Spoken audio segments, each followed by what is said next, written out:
Yesterday, as of what I have, the latest I have from yesterday was 116, which the last time we were at 116 hospitalizations was July 5th. So again, we've seen significant decrease. We've gone 149 to 149, 146, 141, 132, and now 116. So I will say it does sort of tend to drop over the weekend and build back a little bit at the first of the week, but still, I mean, to get to 116, we were at 139, I believe, last week at this time, or 137. So again, that shows an almost decrease of 21. If we keep doing that, we're going to get to where we need to. And I'm going to talk a little bit about things where we are with COVID and a variety of things as we go later. But just kind of some numbers to let you know where we are. We're headed in the right direction. We need to continue to keep moving in that direction. This weekend was Mayor's neighborhood cleanup. I know my neighborhood in Cordova Park was part of it. There were 85 tons of bulk waste, 1,258 gallons of paint, and 78 tires that were cleaned up. So this was in the Cordova Park area. The cleanup allows for the city sanitation customers in the area eligible items at the curbside free to be picked up. There are 2 neighborhood cleanups left for 2020. Visit cityofpensacola.com for more information. We'll be having those at the end of September and the end of October. So we're excited about those. They continue to be well received and well utilized. And I appreciate John and his team being out in our neighborhood this past weekend, picking everything up. And it kind of, that shows what I saw.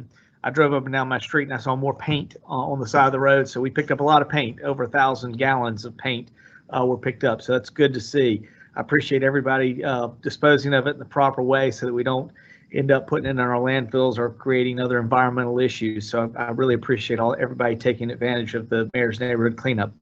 Labor Day closures. I want to be clear, next Monday is Labor Day. We will not have a press conference here. The following City of Pensacola offices and facilities we close for next Monday, September 7th, in observance of Labor Day. Will be City Hall Administrative Offices, City Hall, and City of and Community Resource Centers. The exceptions, what will not be closed, are Osceola Golf Course and Roger Scott Tennis Center. They will continue to be open at regular business hours. Certainly, no one's been busier this year than Osceola. They've had the best year they've had in a long time. They will continue to be open. Roger Scott, and that's another thing we want to talk to you about, is obviously continuing to keep active. It's good to help your immune system, certainly fighting COVID and a variety of other things. One of the other closures, though, for Labor Day, to be sure, is sanitation.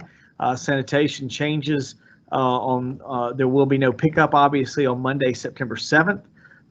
So again, customers who normally receive on Monday will go to Tuesday. Your Tuesday customers will go to Wednesday to Thursday, and Thursday, like myself, will be on Friday. So everybody will slide back a day next week for your garbage.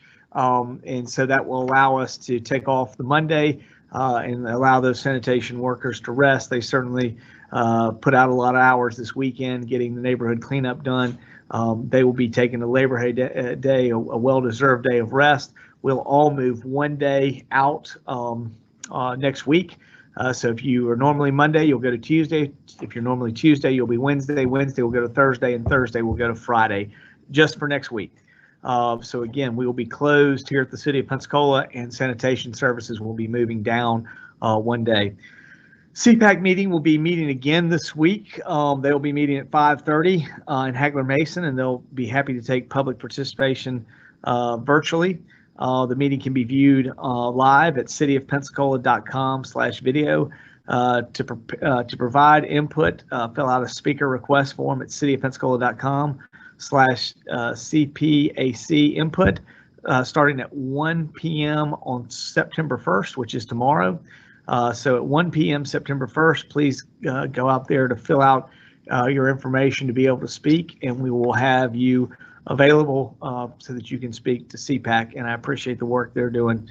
Also this week, we'll be conducting a virtual workshop on Wednesday, September 2nd at 4 p.m. If necessary, there'll be a second budget workshop on September 3rd at 4 p.m. The meeting will be streamed live at cityofpensacola.com/video. To speak at the agenda item, visit cityofpensacola.com/CC input starting at 1 p.m. on September 2nd to fill out your speaker form. Obviously, there are several things that we talked about that are a little bit out there, and again, many of our community centers are doing great things, and they'll be out there. And we're going to talk about trying to move some openings. I'm hoping by October. It looks like if everything continues in the where we're going and what we're seeing numbers wise. We're hoping to open up community centers, do some other things, look at maybe an abbreviated soccer season beginning in October, and we're going to talk a little bit more about that. But one of the things I did have a chance to take a tour of, which hopefully, again, we're looking in October, maybe it'll be opening, is the Bayview Community Center. I had a chance to take a tour the other day and look at some of the things that were going on there. We got a few things left that we're working through. But it certainly is going to be open soon. It's in offering services kind of in the middle. We got a lot of community centers all around the edge, and sort of Bayview is sort of one that's in the middle of the hole in the donut, right in the middle. But it will hopefully be opening soon. I will say one of the things that was out there, some of the things I think just through natural issues, a variety of other things, we have lost some trees in Bayview. And I did, while I was out there, ask Brian Cooper, obviously going into this year, this fall season, time to be thinking about planting tree season, that we will probably be looking at some trees in Bayview Park. So again, we're looking at some things there as well, and how we can stabilize that hill a little bit better. When I was out there, I noticed that, and we're moving forward. We also have some other initiatives that will be coming forward with different council members that we hope to be planting some trees. So we hope to be putting some of that tree fund to use during the fall here, and so we will be moving forward. I was going to say the housing task force also is going to be making its presentation next week to council. I was very impressed to be a part of that this past week. I saw there was a little bit of coverage News Journal had in there, and I appreciated them having that information. I think the recommendations coming down are great. They're again, there's no silver bullet in there necessarily, but there are a lot of different things that we need to be doing as a city, and some of them we're already moving in those directions. We're just expanding upon those. But I thought it was a great. Really, and I really, kind of instructions model, putting down some things that we need to follow and pursue. And I think it gave us some great solutions to moving toward that 500 units within 5 years. I really appreciate Jewel Canada Wind putting that together. And I think it's going to begin to look at us addressing affordable housing and housing in general across here, everything from tiny homes to a little bit of everything. Single family detached homes where we were able to provide in government land to help keep prices more affordable. So again, there's just a number of different things, and then also looking at people that do tax credits and again, how we can work with some of those providers for also leased facilities, because we know not everybody. We're certainly looking at home ownership as a very important part, but we understand that home ownership is not the only thing out there. There are a lot of people that still prefer to lease, and we want to provide those options as well. So I think when you look at the task force recommendations and what's going to be coming to council, I think I really appreciate those task force members putting something together, and we are looking forward to getting that out there. I will say along those lines, we've also going to be putting out some benches, and there'll be a restroom here near City Hall outside. I think these are some things that again we can work to provide more facilities here for use for those individuals who have no place else to go. We certainly expect, this first run of the CARES Act. We were there at the county the other day, and I think we're certainly going to have some of our challenges in this first run. We have a smaller amount of money, but we did certainly lay the groundwork that we think as future CARES tranche funding comes in, we want to look, I think, at some point at working through some things dealing with homelessness. So I think we certainly have it out there, and we're going to continue to push that going forward. I think one of the overall issues, the biggest issue that's out there, is just the fact that the city does not have any funding We are working through the county. We've put together a plan, and we're going to be implementing that as we move forward. I would say, I think nothing probably hit more last week from that county meeting than I saw over the weekend. The story on what we had mask enforcement. Again, that was a sort of a placeholder. It was an allowable item. We are not nearly spending the amount. I think the amount was certainly in the newspaper. I think when I talked to Chief Leiter, our expectation has been somewhere between 25 and 30,000 is our actual experience with that. So I'm not sure. We seem to everything did get excited about the amount of funding that was asked for, but again, that's a request over the entire term of the CARES Act funding. We're very clear that we'll only end up whatever we expend will be what we do.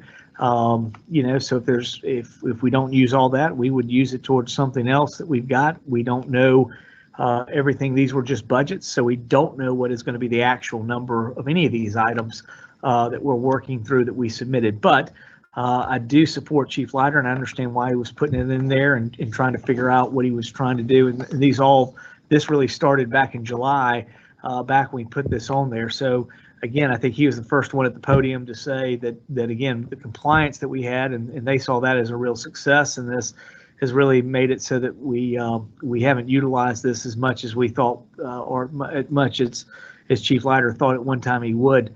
But at the same time, there are a number of items in there that we don't know that could very well.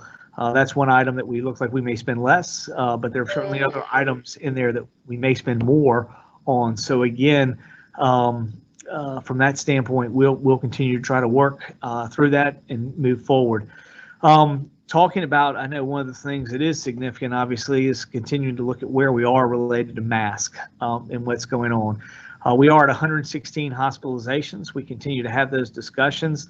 I'm meeting today at 2:00 with the hospitals. We'll be having this discussion. I think we'll probably be looking at really that there won't be a meeting for us on September 5th on September 7th because of Labor Day. So September 14th, when we come back, I think we'll sort of be a real chance for us to look where those numbers are and really make some decisions as where we go forward. I think what I told you when we've had this discussion before, personally, I thought that more like 75 hospitalizations would, if we could do 25 per hospital, 75 might be the number. The hospitals themselves want to be a little bit more conservative and come back to 50. I think the other thing is we certainly want to see where we are with school coming back and where we are with that. So again, these are why I think you'll see us looking for some kind of decision with the hospitals as we come back to that September 14th call, and we'll certainly be making discussions at that time. Barring significant increases in COVID, we expect to start opening, as I said earlier, some of our community centers by September 28th. We're looking to get most of our facilities, trying to get them back open into October.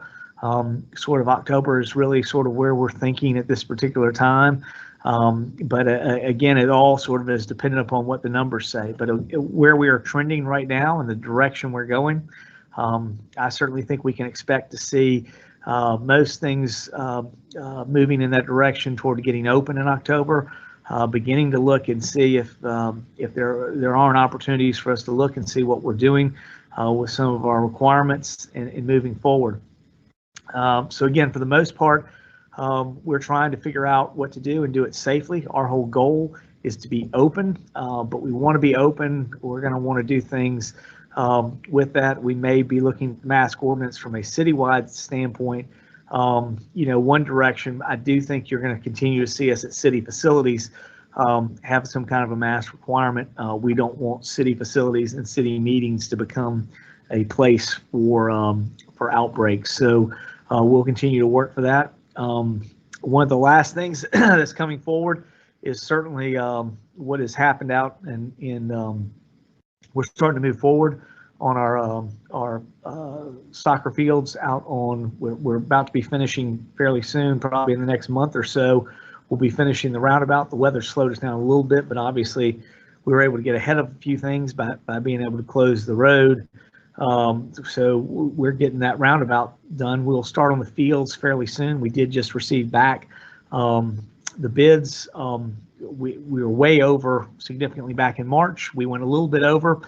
You'll be seeing us next week go to council about trying to deal with that shortfall.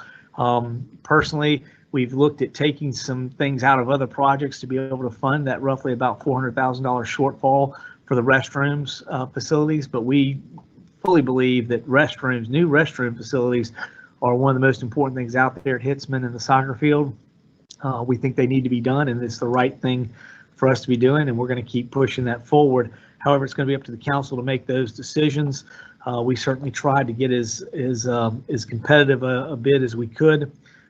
We still had a little bit overage from the estimate, and so we're trying to work from there to figure out that shortfall, and we're going to keep moving forward with what we presented to council. They'll make that decision, but if we can't find some way to put some funds from other projects in there, then we will have to look at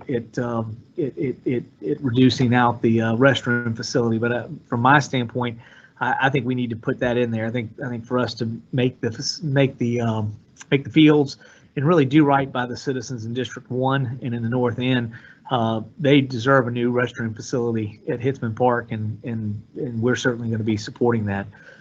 These are a couple of issues that you'll see over the next couple of weeks. Again, I'm happy to answer any questions about those or about other things in general.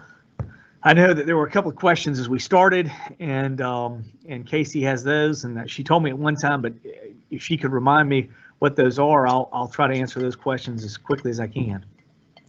Sure. The first question is from Dave at WWF. He said, what's the latest on the city's work? Sorry, I don't know, echoing. What's the latest on the city's work with Gulf Power and others on solar energy projects? We are moving forward with that project. We're looking forward to doing some solar canopies over at Sanders Beach. These will provide obviously solar power, but they will also provide shade. We're also looking at some solar trees in the government and I believe Roost Street here. One corner will be on City Hall property. The other one will be on the Maritime Park. Again, both will find a way to showcase solar and the opportunity for it for us to use it. We appreciate working with Gulf Power in that line. Again, but we are not Gulf Power. We certainly know is not the only place in doing solar. We are wide open to other people who are doing solar and involved in solar, and if they would like to work with us for some of these facilities in any city place, we're more than open to also working with them. As I've said before, we're not really. Our goal is not to necessarily pick one different type of solar, but simply to say we need to be moving to more renewable, and that is going to be both on a large scale sort of industrial distribution like a Gulf Power, or it will also be small scale individual homeowners. We think both of them. The only solution for us to move forward out of our current dependency is looking at both of those things and both of those models. So we really appreciate Gulf Power stepping up with us and partnering with us. But at the same time, we've made it very clear out there to small individual solar people that we are more than happy to work with them as well. No one has approached us at this point, but if they do, we'll be more than happy to look and see what kind of projects we can do with them. This is from John at Studio 850. Could you give us an update on the pit slit project? Are houseboats still being considered? I've noticed new piers are in place. I do know the new piers are in place in the other parts. There are, again, they'd have to be boat facilities one way or the other. I think in general, I do know I saw we had a discussion with the boat manufacturer that was coming out there. I did have a chance to meet with Mr. Russenberger. He did tell me that he is getting he couldn't get the docks built fast enough and I think he was still working at trying to get the electricity and things out there to it, pedestals, because they've got a number of people that want to start using those wet slips. I expect those to be both open for rentals for individuals who want to store boats there, as well as perhaps some transient slips. I think he will keep open some transient slips. Obviously, we asked for some day slips in there, and there will be some day slips in there. But I do expect some more long-term lease for wet slips. I expect some transient slips. And again, I'm not sure if what he looks to do one way or the other, but I think at this point there's a fairly strong boat market out there looking for open wet slips and transient slips, and so I think they'll definitely be happening. Some of that will be occurring. I know the biggest thing was he was trying to get power out there, but you're exactly right. The bulkheads are in, the piers are in. I don't believe the last time I was out there, John, there was no power, so they were still waiting to get some of that in there. So I think when they finish out, I think they're ready to get going. And I think based on what I had heard and what I've certainly seen from what's happened with boats this summer, I think there are a lot of people looking for opportunities to store boats other places. So I think there's a lot of interest in some wet slips. And this is from Randy Wood at Channel 3. There was another shooting incident overnight at Pensacola Village. That's 3 since July. PPD acknowledges there is an uptick between there and Addicts Court. Is there anything the city can do as far as an outreach or citizens watch in those areas? Again, I'll be happy to follow up with. I've not followed up with Chief Leiter on this particular incident. I know the last 2 incidents were domestic dispute situations there. That's a little bit more difficult to deal with. It's a domestic situation that is flared up by individuals within that setting. Those are a little bit. Those are probably, as I talked to Tommy, some of the most difficult. Obviously, the things that we are dealing with related to if it's drug issues, which I know we've had more on Addicts Court and some in the Pensacola Village. I mean, those are ones that we're definitely trying to make inroads on. Finally, just dealing with economic opportunity. That's something we continue to work diligently on and to make citizens aware, not just in those 2 areas, but all over the city of Pensacola, the opportunities that are available for you to do something else other than thinking about gangs, drugs, and gun violence. We certainly want to look at other opportunities. One of the reasons we've just brought on Kelsey Powell has just come into our neighborhood staff last week. He is working with Lawrence Powell, and one of the biggest initiatives we have, and that is, and the reason we brought the additional job on was we really want them to focus on economic opportunity and looking at things like what we have the chance for you to go get education and on-job training in aviation with ST, and really give you the chance to get a certificate that can really transform your life, give you a career opportunity. There are other things out there besides aviation. Certainly what we've got working at the port, dealing with marine, is some of the other things. So there are a variety of things that we are working on at the city to provide economic input, and I think all of them ultimately, our economic opportunity, all of them ultimately deal with workforce in you making the decision to invest in skills that you have so that you have other jobs out there. For the longest time, we can invest in training, we can invest in education, but if you got done with it, there wasn't a job waiting for you. Now we have those opportunities, and they are here in Pensacola waiting for you. So we hope we can work with that, and we certainly look forward to Mr. Kelsey Powell coming on here at the city and working to fill out some of those opportunities and fill out what can happen. So I know he's just recently started with Lawrence, and they are he's kind of still getting his feet wet, but that's something we very much got him focused on, is how does he get some of our young people interested in these other opportunities, get away from gun violence, and we want to continue to do that. We anything we can do, we'll continue to look at. I'll talk to Chief. I know we've reached out before. We'll be happy to look and see what we can do with our federal friends and assets. Certainly, we worked very diligently with the federal the U.S. Attorney's Office. So again, anything we can do along that lines, again, we're more than happy to. I think Chief Leiter feels very comfortable that we've got a good working relationship, and we'll continue to look at those opportunities and see what we can do. But I mean, I think it's a two-pronged way. I mean, obviously we will look at it from law enforcement, but the ultimate solution on it is really to provide other economic opportunity. And the way to do that is through education and workforce training. That's why we're very focused on what we can do and offer opportunities to get education and change and get a skill level to invest in yourself, that no matter what happens, you'll always have that skill, and you can really apply that to any other place. So that's our goal and what we're doing, and that's what we hope to do to kind of break that cycle. This is from Jeremy in Weekly. Are you confident about the city's 500 unit goal on affordable housing? And when will council be looking at the task force recommendations? I think the task force recommendations come to them the next meeting. I know that it's something Jules very serious about. Again, I think we got to set a number out there and begin to start working toward it.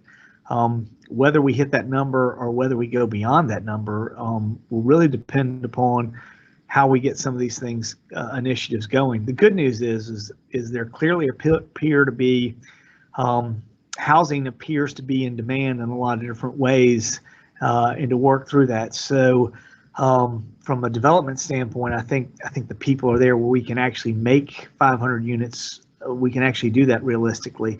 The challenge will come in the implementation, but I think right now, having a goal and shooting forward, we'll figure out whether that goal was either too high or too low in 5 years once we've tried to shoot at it. But I think at the end of the day, we had to set something out there, and I really appreciate Jewel picking a number and kind of giving us a direction to go for.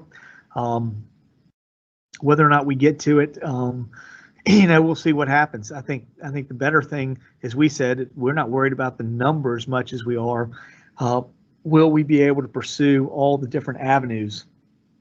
Again, there is some single-family detached homes. There is some lease opportunity in apartment. So there's a variety of different types. And so, I think for us really to get at the whole affordable housing, I think we got to look at all of them. I mean, we've even got tiny homes in there. Those become available, or those will become allowable from the Florida Building Code once we hit the January 1st of 2021. So we've been sort of already working toward that with Jonathan and his team, and working toward what we can be able to do to allow for some of that. So, I mean, there's just a lot of different things we're looking at. And it's hard to say right now whether 500 seems like a lot, but we may hit it. We may go past 500. I mean, again, so my whole goal is to shoot for the target and try to see what we can do.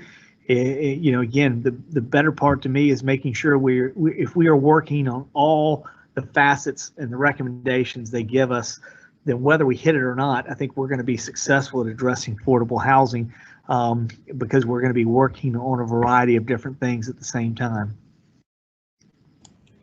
This is from Jeremy at M Weekly. Can you elaborate on the benches and restroom outside City Hall? Where exactly? And is this with CARES funding, and how much?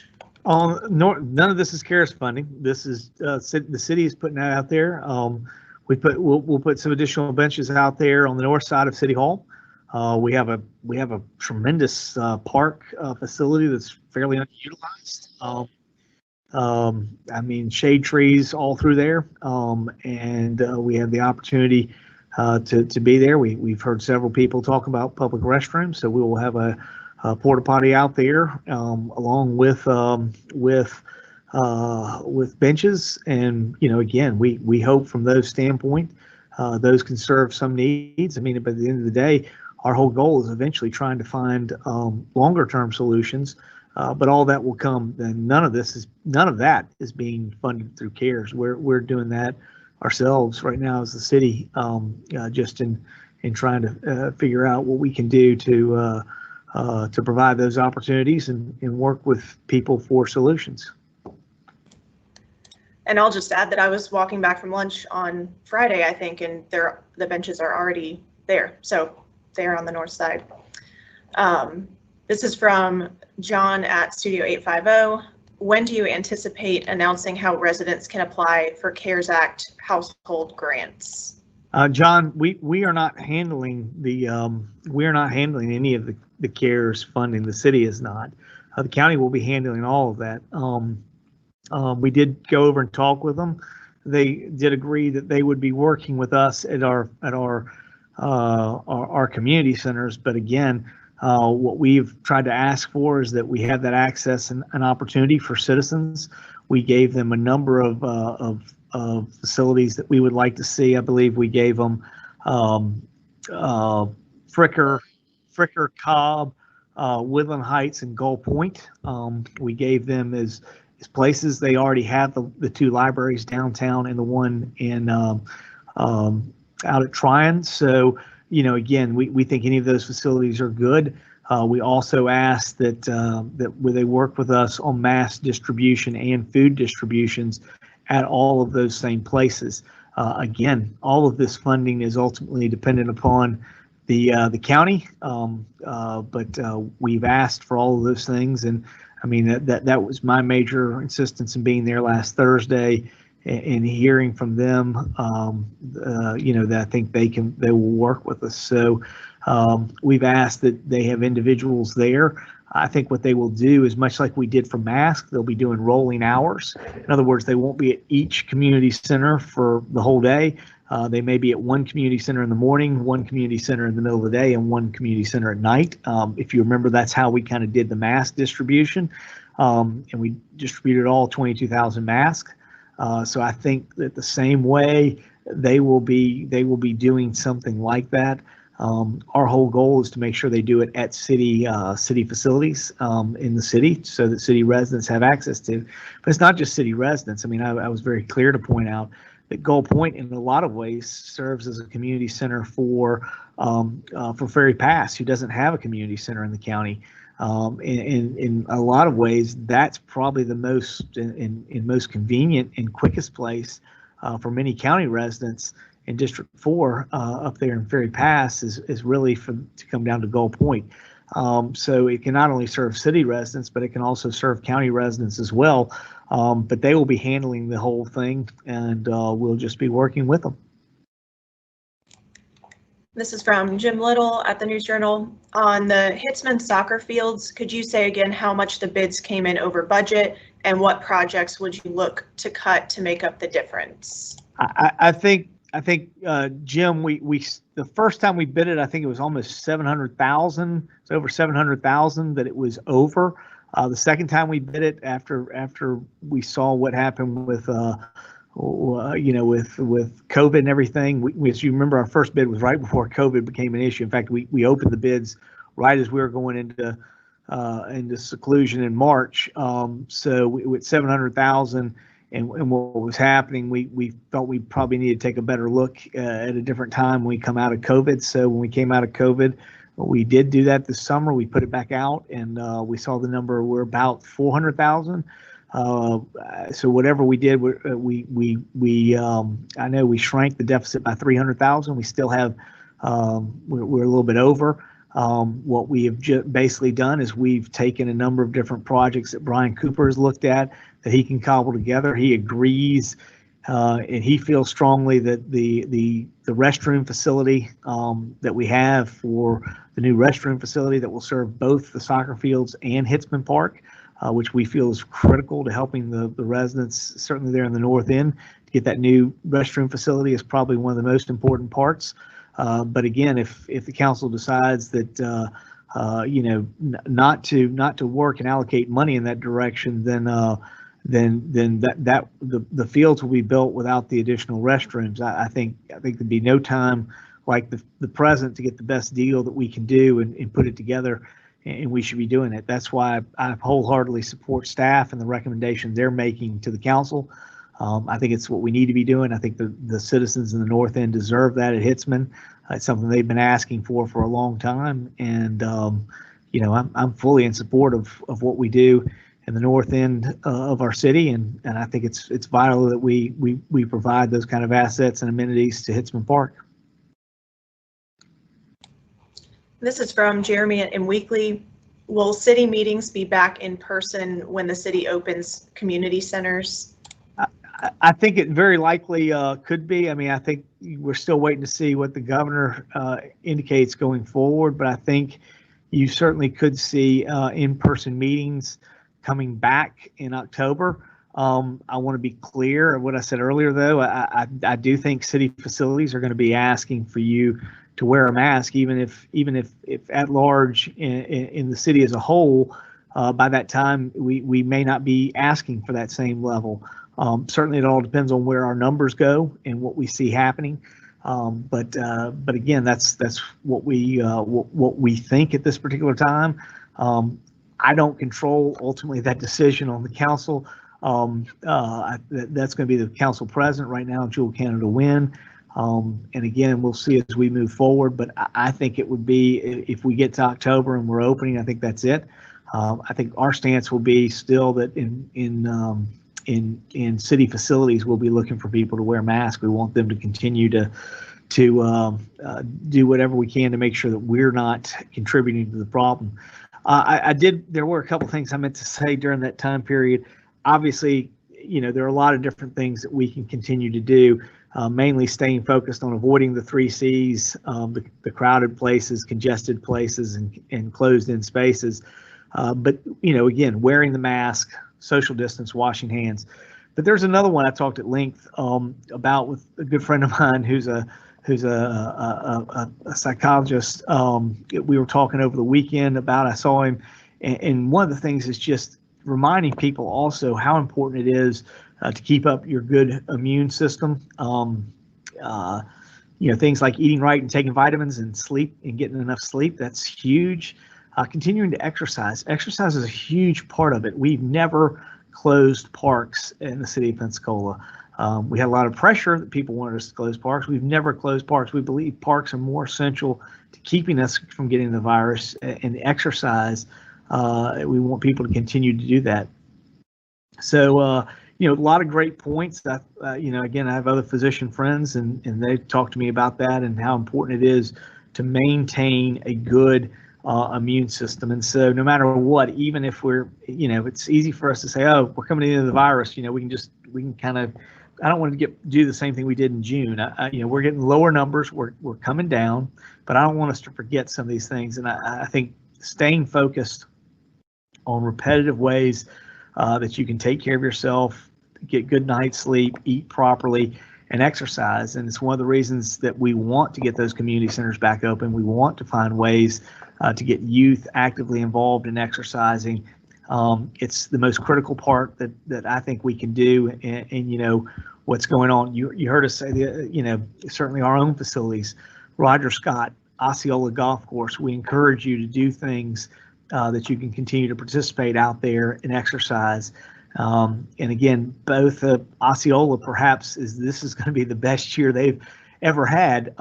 These just show some of the different ways that you keep active, you can do things, and we certainly encourage you to do all that you can to make sure that your immune system is functioning as well as possible to prevent COVID. This is from Randy at Channel 3. There has been a disconnect between county jail inmates wanting to be tested and the numbers being tested. The jail, while a county facility, serves the city as well. Have you heard from relatives of citizens incarcerated that want to be tested and are having trouble getting that done? And what is your message to the county administrator on this issue? Randy, I think they're working very hard. That is one that is not a city facility, not a city responsibility. We certainly support and believe that they should be doing, but it sounded like when I was at the county meeting the other day that they were handling that. Their numbers sounded significantly better than the state prison system, who has had considerable challenges here within Escambia and Santa Rosa counties at some of their facilities. So, that certainly would be my expectation. It's not a city function. It's not what we're going to be doing. But it sounded like, at least when I was there Thursday, I know this topic came up, and it seemed like, at least from that standpoint, that the county was working to make that happen. I have not heard anything one way or the other. Again, it's not our facility, it's not our responsibility. And again, we simply want the entire county to be focused on good health, and certainly within the city, we're trying to do that as much as possible. All right, I don't see any more questions if you want to close us out. Well, thank you very much. We will miss you next week for Labor Day, but we'll be back on the 14th. Like I said before, we'll continue to be trending, looking at our numbers. If we're continuing to trend downward, I certainly think that's September 14th date is going to be an important phone call with the hospitals as we look forward to what's going to happen. I think it'll be also very significant on where we go with some of our facilities and our programming as we look into the fall. Right now, it is our goal to look at how we can get in and do some abbreviated seasons. But again, we're going to need to see where we are coming out of the Labor Day weekend. And by then, we'll already have 3 or 4 weeks of school. So we'll really have the opportunity to see where we are, what we can do, and know a little bit better what the fall will look like for us. So we absolutely want to keep open as much as possible. We want to get as many things going, but we want to do it in a responsible way that prevents the virus. If we can do all that and we're achieving it, then we're very excited about what we've got. Again, we get through the virus. There are so many opportunities in front of us in the city that we're working on. We think we've got great opportunities in front of us. So look forward to seeing you after the Labor Day weekend. We will be on, I think, Wednesday, this Wednesday and next Wednesday, but we won't see you again at a press conference until the 14th. So thank you.